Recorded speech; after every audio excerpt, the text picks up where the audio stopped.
going on, coding family? Oh, hold on. How are you today? Y'all, it was a long weekend, but I had a good one, and I hope you did too. We back again, y'all. Today we talking about self-study. So quite a few of you are having to try to do some self-studying to even start the process. Some are struggling with getting their certification due to how they're studying and how they're focusing. Also, study material does make a difference. Please know that. It does make a difference. And I kind of wanted to discuss that, kind of just because I don't really talk about self-study, but even if you go through a program, you still end up having to study prior to the exam. And like I told my students who have now graduated from the course and are now studying on their own, I told them, take 30 days to review the material, to go over your terms, to go over guidelines, and to make sure that you know the material. And if there's anything you do not understand as far as scenarios, coding, let me know, and then we can go over it together. But I did tell them that the study material does make a difference.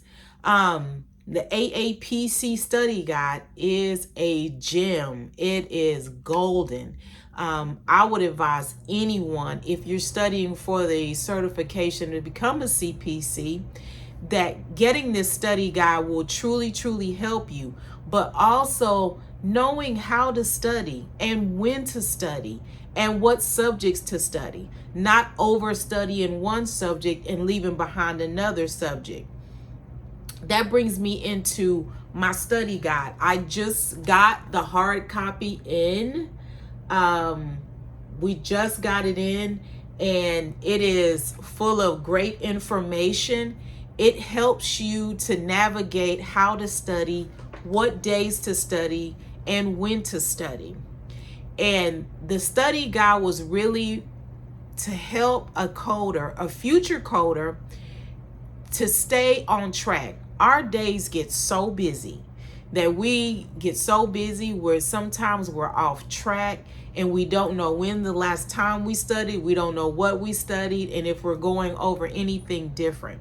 And it's important to know that, because I just remember when I was taking the exam several times, I would be going over one subject and not another. Not to say that integumentary system is no less than looking at burn victims, or cardiovascular is more than the female anatomy. All of those subjects are very important when you're taking the exam. Even the ear and the eye are important. These are important subjects. My study guide does include flashcards. It does include tests as well.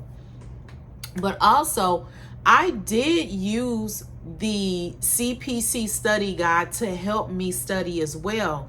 Just being able to stay on track was something that I needed to do because I had so much study material, even my flashcards. So when people say, oh, I got flashcards offline and I bought them over here, I'm gonna show you the book that I use for my medical terminology. This is the book that I use.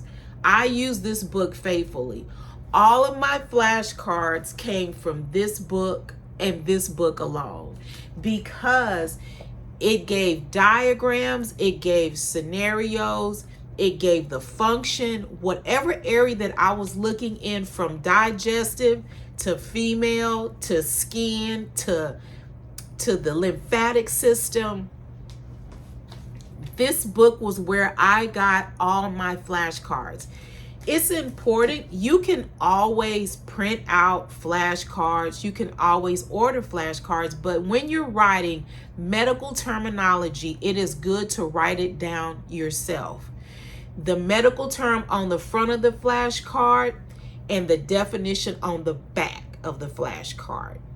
So that's very important for you to do, because you're already beginning to memorize those things. Also, another book that I had purchased was on modifiers, because I feel like it was very important for me to know when to apply a modifier, because you'll be applying modifiers as you code. This is something else that's very important. That'll also be on the exam, the CPC exam. Another book that I purchased, CPC study exam. And it's not to say that the information was always on point, but a lot of different information really helped me. But also, I had to keep it into perspective. What am I studying? What subject am I studying? And when am I studying? So I say that to say this, is that I did a video on my study guide to show you what was included in the study guide, and also to show you that hard copies are coming very, very soon, and also they will be offered on Amazon. Right now, my study guide is on Etsy. It's G&G Coding. It's offered on Etsy right now for $19.99. The study guide does have tests in it. It has flashcards. It has medical terminology. This book gives you tips on how to study, what to study, when to study, and you can also make notes in the book. You can also make notes on the digital copy as well. So this book is meant to help medical coders. It's not just something that I decided to put out and was like, hey, maybe somebody will buy it. No, I did it because I saw my struggles and I saw where I was lacking, because I wasn't really focused on when to study, what to study, how to study. And once I got that down and I narrowed that down, I passed my exam. So that's why I'm saying I wanted to come on here and kind of talk to y'all about, what are you using as your study material? Make sure that you have your study material. Make sure you have good quality study material. And make sure that you're studying effectively, because it does make a difference. So I wanted to come on here and talk to y'all about that, okay? All right, I'm going to be dropping the video so y'all can see what's in the study guide. Let me know what you think. I'll talk to y'all soon. Okay, bye.